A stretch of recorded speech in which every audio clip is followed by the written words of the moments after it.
Hello people, I'm the Comic Book Gamer, and today I'm going to be giving you guys some tips on how to win Walker Assault as the Rebels, because I've seen a ton of people complaining about how this game mode is so imbalanced and the Empire has this huge advantage over the Rebels and it's practically impossible to win as the Rebels. That is not true. The Empire does have an advantage, but it's not near as big of an advantage as people think.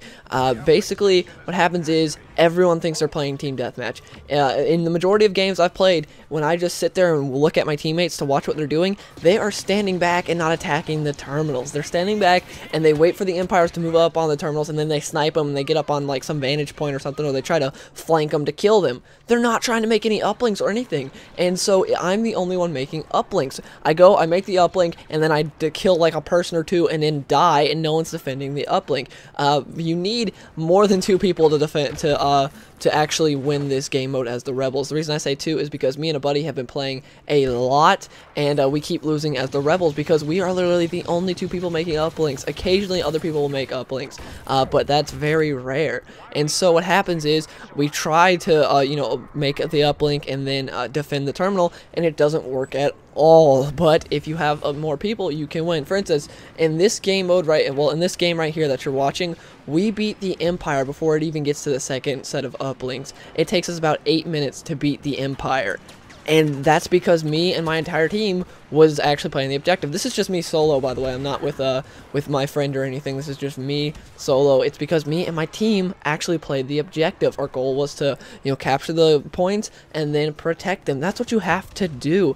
And some tips that you'll need to know is when going against like these ATSTs, yes, they are extremely powerful. What you need to do is, if you have, you see right there the number 2 slot in my cards, that I don't remember what it's called. It's like plasma energy or something. It's what you hit it and it turns your laser blue. That does a ton of damage to the ATST. That and the sniper rifle will do a ton of damage. Also, if you have thermal detonators or something. But click that and it will do a ton of damage to the ATST. If you have 2 people shooting the ATST while they have that activated, it's great. You will destroy an ATST in no time. That's another thing that a lot of people think is overpowered. It's because people are running away or they're shooting it with their normal blaster. But if you activate that little like plasma energy thing, it will give you more damage towards the vehicles. It does a ton of damage for the towards the ATST, and it really helps. Now, the reason you want to capture and defend these uplinks for as long as possible is because the more Y-wing the longer you have it, the more Y-wing bombers you get. Each time the blue circle completes, that's another Y-wing bomber. The more Y-wing bombers you get, the more damage it does to the AT-AT, which means less damage you have to do yourself. Also, it means more time that the shield is down, so that way you can shoot it with whatever you have, and that's why you want to defend it. It really helps, and when it's down, you can need to grab power-ups. When you see the, up there in the middle of the screen, when you see that the AT-AT is getting close to the shields going down, the Y-wing bombers coming in, you need to have a power-up. Go around, try to grab a power-up. If you have an orbital strike, that is so deadly, that will help you so much. Like, you will be so thankful to have that orbital strike, because that does more damage than anything else to the AT-AT, and it really helps a lot. Again, you can activate the plasma. That'll do some damage, but doesn't do a whole lot. And yeah, the missile launchers will do it. Also, if you have people in X-wings or in the A-wings or anything like that, those really help. Or even snow speeders. Also, I haven't seen like anyone successfully tie up an AT-AT, so I don't know how well that works. I tried once and the cable just broke. Yeah, that didn't go so well for me. But and everyone else I've seen tried to do it has failed, so I don't know how well using the snow speeders will work with tying up the legs. But yeah, also turrets, as you're seeing right here, turrets are deadly. As long as there's not a vehicle around or someone doesn't throw a thermal detonator, turrets are pretty deadly if you can get them. The white ones, the other ones aren't too great, but turrets themselves are really deadly towards infantry. Now, if you have a Jedi, you are going to want to just defend that terminal completely. You need to have other people. Unlike that guy who's going up there and not even helping us. As you see him, he's up there because he's trying to get kills. He's not even going towards the terminal, to where you see there are stormtroopers at the terminal right here, and I'm defending it. And there, he actually came back to actually help. See, he did good there.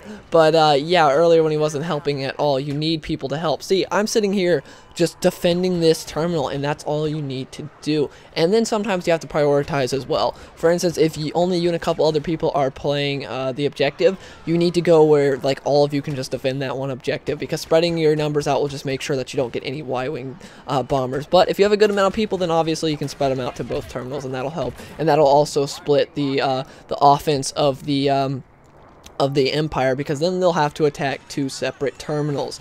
Now, if Darth Vader shows up and no one has Luke or a power-up or anything, and you're just kind of like screwed sitting there, what you need to do is try to lure him away from the terminal. Or if there's a lot of them, you can pull an Order 66 and just overwhelm them. That's the best way to kill them. But yeah, you're going to want to try to lure them away. If you have a jetpack you can try and get away, and that's pretty much the best way to do it. Shoot at them for a bit so that way they'll block. Don't keep shooting at them, because then they'll kill you, because they'll block the lasers back at you. But if you just shoot at them for a bit to slow them down and then run away or jetpack away, that will get them to come towards you. Because a lot of times if someone has a Jedi or a Darth Vader or anyone, they are trying to just kill Hoth and not really trying to play the objective. It's just purely to get kills and everything, and I'm guilty of that myself. When I get a Jedi, it's so hard to like try to remember you're playing the objective. It's just like, I want to go around and kill everything because I'm Luke Skywalker, I'm Darth Vader.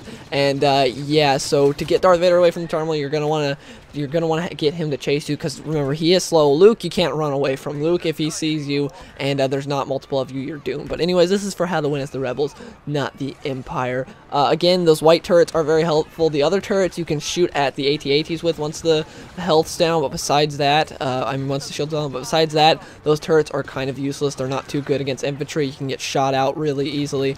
But yeah, as soon as the game starts though, you are going to, especially if you have a jetpack, which a lot of you guys probably do, what you're going to want to do is try to get to that terminal as fast as possible and activate it.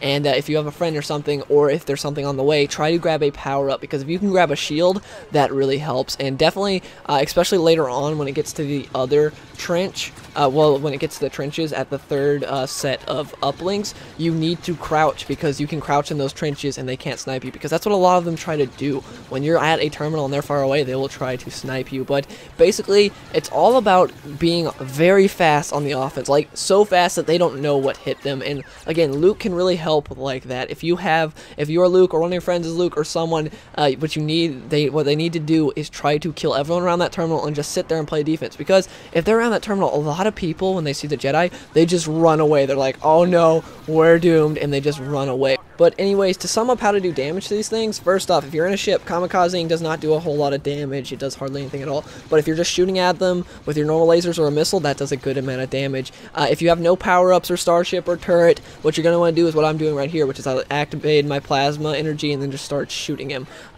Yeah, also, again, turrets, starships, any type. If you have a missile, if you have the specials, you know, there's a ton of specials to get, like the smart rocket and the orbital strike. Those do a ton of damage. But anyways, yeah, that's how to win. See, victory in like 8 minutes. In under 8 minutes, we beat the Empire. As you can see, they're not completely overpowered. But anyways, those are my tips on how to win Walker Assault. I hope you guys enjoyed this video and you learned something about how to win this game mode if you didn't already know. And yeah, if you enjoyed this video, please give it a like.